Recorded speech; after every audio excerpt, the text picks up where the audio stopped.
One of the more defining aspects of the long reign of Jaehaerys the Conciliator is the large amount of children the king and his good queen Alysanne had over their life. In total, they had 13. However, 4 of them died as babies, or as young children, but out of the 9 that lived, only 2 of them would outlive their father, with many dying young under tragic circumstances. This leads me to the purpose of this video, where I want to ask the looming question: when looking objectively at the narrative posed in Fire and Blood, was Jaehaerys Targaryen a bad, or even in some cases, a neglectful father? To answer this, we'll go through each of his children, looking at how they died and what led them to that fate. And most importantly, was Jaehaerys' actions related in some way? Starting with his first child, Aegon, born in 52 AC, I don't think it's fair to lay any fault at the feet of anyone. The baby was born too early, and therefore the deck was always stacked against him from the start. It was a simple, tragic loss. The same can also be said when it comes to the death of Princess Daenerys. As parents, Jaehaerys and Alysanne did nothing really wrong, and I think Jaehaerys' last-ditch effort to save Daenerys by trying to get her a dragon hatchling from Dragonstone really does show that. Now, this is where I think it starts to get a little less obvious. When it comes to the death of Aemon and Balon, on the surface they very much seem like tragic accidents, and in many ways that's exactly what they were. But when you really start to break down the details, 1 or 2 things pop out that maybe suggest some personality issues and that perhaps stronger parenting could have prevented these. Starting with Aemon, he had been the heir apparent his whole life and was an accomplished warrior, and as he got older and Jaehaerys stepped back, effectively was in charge of Westeros' armies and defences. And something that can't be forgotten is his powerful dragon Caraxes, giving him a sense of security. But something about his death in the Hills of Tarth jumps out to me and maybe shows a deeper character flaw. Firstly, Aemon put himself in a very vulnerable position near the front lines of a conflict zone, leading from the front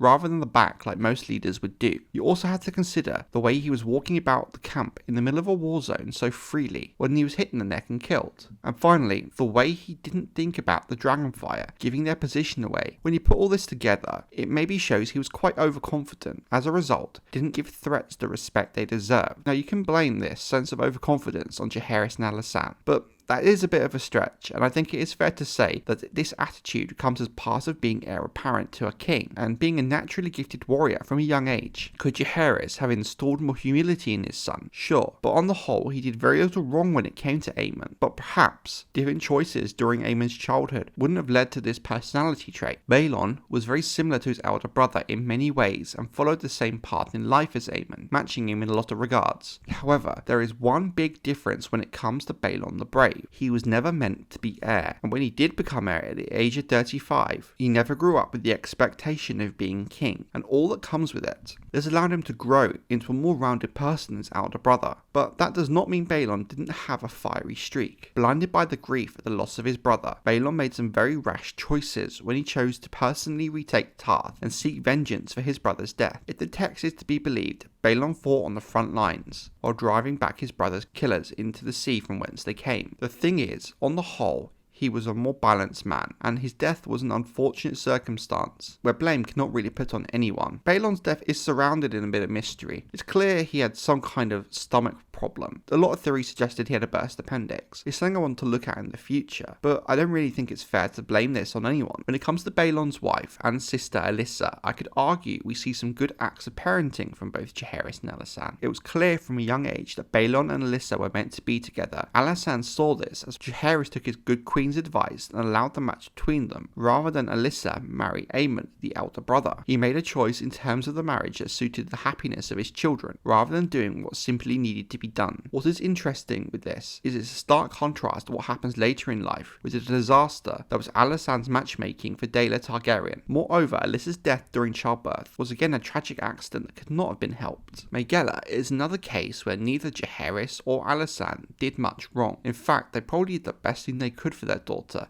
letting her become a scepter when you look at her personality. Plus, having a member of House Targaryen as part of the faith was always going to be a good thing, considering the trouble the faith had been under Maegor and the work Jaehaerys had to do to rebuild the crown's relationship with them. Now, With Rhaegon, we do see to begin some of the poorer aspects of Jaehaerys as a father come through. It was very clear that Rhaegon was not going to be like his older brothers, but very much pushed into becoming like them by Jaehaerys. He tried to pair off Rhaegon with Daela and persisted with it for a long time, despite it being clear that Rhaegon had no interest in his sister, or really women in general. It seems like he didn't really understand who his son was, and I do wonder what would have happened if Septon Bath had not suggested Rhaegon become a maester. I think in the end the king respected the man his son had become, as it was Rhaegon he called upon in his hour of need when it came to deciding the succession after the death of Balon. It was Rhaegon who suggested the Great Council of 101 AC. It's with Daela Targaryen we really see the first time I think you can firmly place some blame on Jaehaerys. I think Jaehaerys' lack of patience and almost disinterest in his daughter directly contributed to her death. It's very clear that emotionally, Daela was not ready to be seen as an adult and ready to be married. It's clear she was very nervous and a scared person, and it's clear that Jaehaerys either didn't understand that or didn't really care. If he had allowed Alysanne the time to find Daela a lord who she fit well with to marry, not only would she maybe have been happier, but also emotionally and physically ready for marriage and to bear children too. If he had simply given Daela more time rather than giving her a 1-year ultimatum, she probably would have lived. While the actual causes of her death are not Jaehaerys' fault, his lack of care certainly created the circumstances that caused it. I think that a lot of the blame can also be targeted at Jaehaerys when it comes to his daughter Sarah. Again, while I don't think you can blame him for her own actions, you can maybe put some blame on the king for how her personality turned out, her spoiled nature and grand sense of entitlement. Sarah knew exactly how to play Jaehaerys to get what she wanted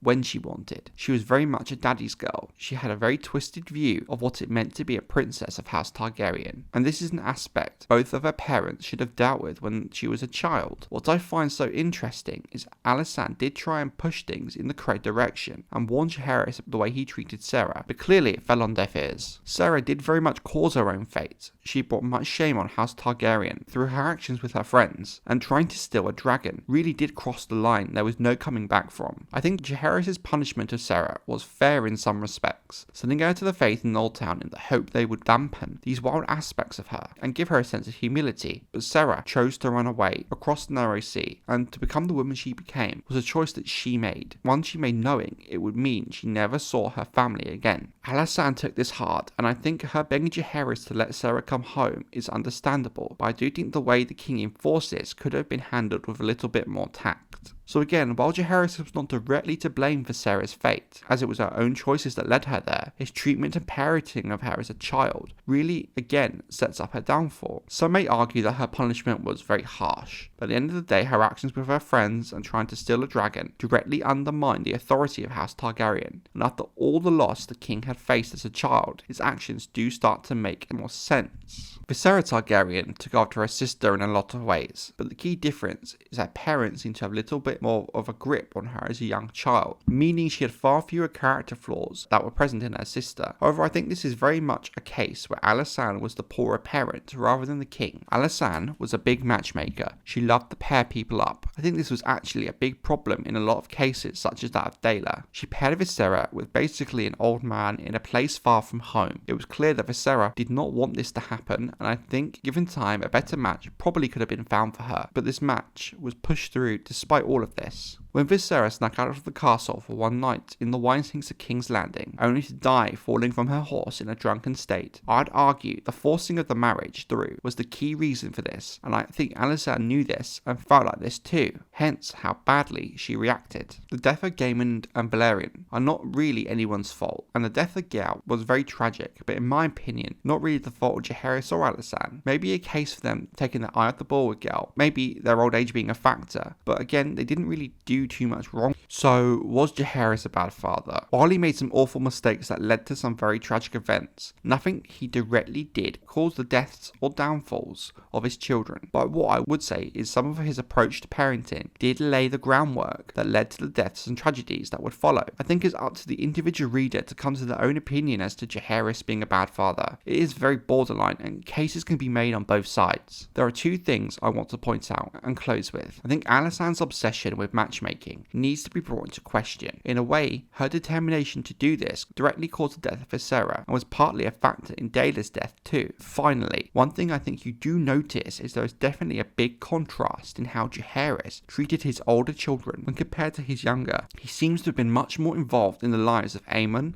Balon, Alyssa, Maegella and Vaegon. He seemed to be a much more active father with them than with his younger children. When you read about Daeler, Serra, Visera and Gel, it almost reads as if Jaehaerys took a back seat, and may explain why many of his younger children died in such tragic circumstances. Now, I want to know what you guys think. Was Jaehaerys a bad parent? How much of blame falls on him? And do you think Alysanne should also front some of the blame for the fate of their children? Let me know in the comments.